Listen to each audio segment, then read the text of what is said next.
Students, welcome to this new lesson. MCQ discuss करेंगे हम controller and auditor general के। तो आपने अगर माइंड मैप नहीं देखा है सीएजी का तो प्लीज देख लें, तो उसके बाद jump to this lesson. Okay, तो शुरू करते हैं।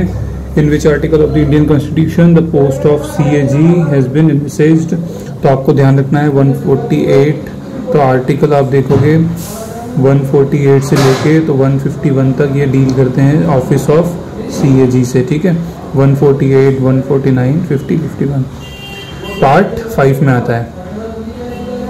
विच of the following statement is not correct, कौन सा सही नहीं है तो हमको ये बताना है। तो CAG has been awarded a fully independent status. Yes, CAG has been awarded a fully independent status, सही है। CAG can only be removed on the recommendation of president. देखो, only removed on the recommendation, president की recommendation नहीं चलती, parliament पूरा आप देखोगे parliamentary approval की जरूरत पड़ती है, वो भी स्पेशल मेजोरिटी से।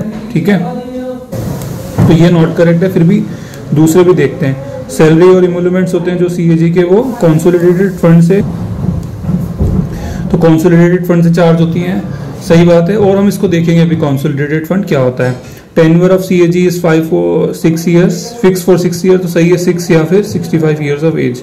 तो ज्यादा इनकरेक्ट तो यही है, बी इज द आंसर। अगला देखेंगे, इसमें पूछा है कि who among the following performs the watchdog functions in the financial management of the government of India. तो फाइनेंशियल मैनेजमेंट कौन देखता है, तो ये देखोगे आप कंट्रोलर जनरल ऑफ अकाउंट्स नहीं देखता, कंट्रोलर एंड ऑडिटर जनरल देखता है, पब्लिक अकाउंट कमेटी देखती है, फाइनेंस मिनिस्टर नहीं देखते।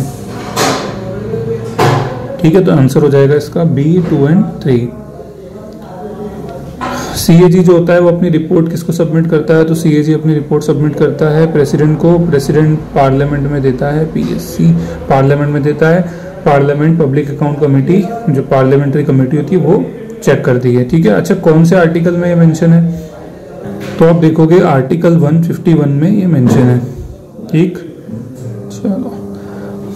Ultimate responsibility of taking due action on the comments of CAG, जो रिपोर्ट देता है, तो कि अगर मान के चलो कुछ गड़बड़ है तो उस पर एक्शन कौन लेगा, तो एक्शन लेने की पावर सिर्फ एक को ही है, वो है पार्लियामेंट। ये भी देख लेते हैं थोड़ा सा। 71 central government enacted the controller auditor general duties powers and condition of service act 1971। Act made CAG responsible for both accounting and auditing duties for central and state government. 76 में क्या हो गया था, खाली ये ऑडिटिंग का काम हो गया था, अकाउंटिंग का हटा दिया था। सीएजी एजेंट है पार्लियामेंट का, therefore he is responsible only to the parliament. Okay, which of the following statement is true, कौन सा सही है अबाउट सीएजी, तो no minister can represent the CAG of India in both the houses of the parliament. तो ये बिल्कुल सही है, कोई मिनिस्टर उसको रिप्रेजेंट नहीं कर सकता, सीएजी अपने आप में इंडिपेंडेंट बॉडी है, तो ये सही है। फिर भी दूसरे देखते हैं। तो CAG of India can remain in office till the age of 62 years। No sir, 62 years नहीं है। देखो, अच्छा मुझे एक बताओ कि एसपीएससी का जो चेयरमैन है उसकी रिटायरमेंट एज कितनी है। He can be remove from the office by the parliament of India, तो पूछा है क्या, which of the following, no, he can be remove from post by president of India. हाँ, रिकमेंडेशन जरूर पड़ती है। He can be remove from the post of parliament of India, no. He works up to the pressure of president of India, no, ऐसा थोड़ी होगा। ठीक है, तो आंसर क्या है आपका ए। तो no minister can represent the CAG in both the houses of the parliament. तो ये थोड़ी और डिटेल है, अच्छी डिटेल से देख लेते हैं। तो देखो, office of accountant general was established in the year 1858।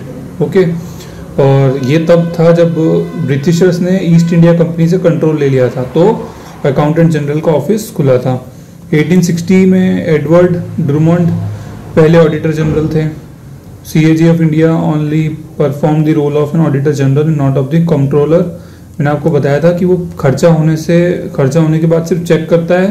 ठीक है, ऐसा नहीं होता कि उसकी परमिशन से खर्चा हो। ब्रिटेन में ऐसा नहीं है, ब्रिटेन में जो सीएजी होता है उसकी परमिशन के बिना कोई खर्चे नहीं होते।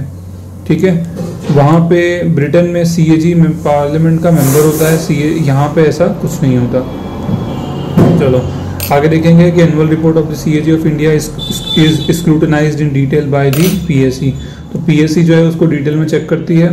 ओके, तो देख लेते हैं। 3 सीएजी रिपोर्ट्स होती हैं, एक audit report on appropriation account, एक फाइनेंस अकाउंट। एप्रोप्रिएशन मतलब जो खर्चे किए हैं वो फाइनेंस अकाउंट मतलब पैसा कहाँ से आ रहा है, और पब्लिक सेक्टर की जो अंडरटेकिंग्स होती हैं, जो हमारी सरकारी कंपनियां हैं वो, तो ये पीएससी को कौन देता है, सीएजी देता है। 8वां क्वेश्चन देखेंगे कि कौन सा जो है सही नहीं है अबाउट सीएजी, तो उसकी जो सैलरी और दूसरी सर्विस कंडीशन है वो पार्लियामेंट के द्वारा डिटरमाइन होती हैं। तो ये देखो सही है, हाँ ये ध्यान रखना, ये लिखा हुआ है आर्टिकल 148 में ही आई थिंक। तो आप इसको पार्लियामेंट मतलब प्रेसिडेंट नहीं है, पार्लियामेंट प्रेसिडेंट में फर्क है। प्रेसिडेंट मतलब एग्जीक्यूटिव और पार्लियामेंट मतलब जो आप लोगों ने इलेक्ट किया है, ठीक है, मतलब जनता। He shall take an oath before the president, तो ये भी सही है। He may also take an oath before any person appointed for that purpose by the president. हाँ भाई, अगर प्रेसिडेंट नहीं हो तो कोई दूसरा भी चेक कर सकता है। He can be remove from ground as in case of जज of high court, no sir no.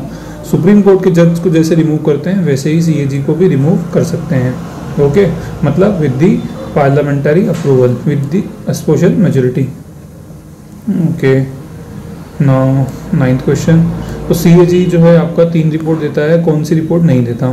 तो देखो इससे ये बताने से पहले मैं आपको चलो ये बता देते हैं। फाइनेंस अकाउंट, अप्रोप्रिएशन अकाउंट और ये पब्लिक सेक्टर इंटरप्राइजेस की, ये तीनों देता है। कैपिटल अकाउंट नहीं देता। कैपिटल अकाउंट का मतलब ये होता है कि जैसे कोई मान के चलो फॉर एग्जांपल भारत सरकार ने किसी सॉन्ग की कॉपीराइट खरीद ली तो वो कैपिटल अकाउंट में आएगा। हमको इतनी डिटेल में नहीं जाना। फाइनेंस अकाउंट मतलब जो खर्चे, जो आपके पैसा जहाँ से आएगा, रिसिप्ट जिसको हम बोलते हैं वो। एप्रोप्रिएशन अकाउंट का मतलब एक्सपेंडिचर, और आपका ये कमर्शियल और पब्लिक सेक्टर अंडरटेकिंग्स मतलब जो पीएच, ओएनजीसी, एनटीपीसी, ये सब, ठीक है। इसमें बोला है कि सीएजी जो है उसके पास किसकी ऑडिट करने की पावर कहाँ कहाँ है। तो देखो मैं आपको ये समझा देता हूँ अच्छे से, फिर हम ये क्वेश्चन करेंगे। तो आप ध्यान रखना, 3 फंड होते हैं हमारे भारत सरकार में। कंसोलिडेटेड फंड, एक होता है कंटिजेंसी फंड, एक होता है पब्लिक अकाउंट्स ऑफ इंडिया।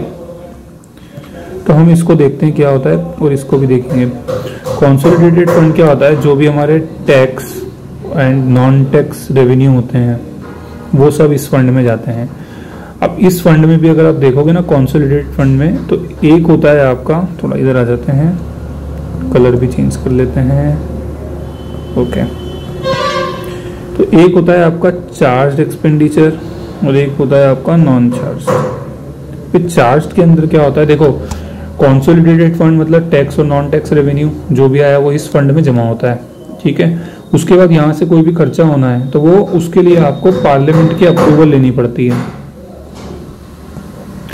लेकिन इसमें भी 2 टाइप्स होती हैं, एक होती है चार्ज, एक होती है नॉन चार्ज। चार्ज में क्या होता है, जो भी सैलरी है ना आपकी, किसकी, सीएजी की, प्रेसिडेंट की, वाइस प्रेसिडेंट की, ईसीआई की, तो वो कहाँ से होती है, चार्ज एक्सपेंडिचर से जाती है। इन सारे खर्चों के लिए अप्रूवल नहीं लेनी पड़ती। नॉन चार्ज एक्सपेंडिचर होते हैं ना, जो दूसरे खर्चे होते हैं उनके लिए अप्रूवल लेनी पड़ती है, ठीक है। कंटिजेंसी फंड क्या होता है, इसमें 500 करोड़ रुपए फिक्स होते हैं। अगर एकदम से कोई जरूरत पड़ गई तो पार्लियामेंट की अप्रूवल लेने के लिए रुकेंगे, थोड़ी खर्चा कर देंगे, उसके बाद जो है कुछ टाइम बाद पार्लियामेंट की अप्रूवल लेते हैं। पब्लिक अकाउंट ऑफ इंडिया क्या होता है, जो भी ये टैक्स और नॉन टैक्स रेवेन्यू के अलावा जो पैसा आता है ना वो सब इसमें जाता है, तो हम उसमें नहीं जा रहे हैं। तो देखो अब मैं बताऊंगा आपको कि कौन कौन सी चीज़ों को आपका सीएजी ऑडिट करता है।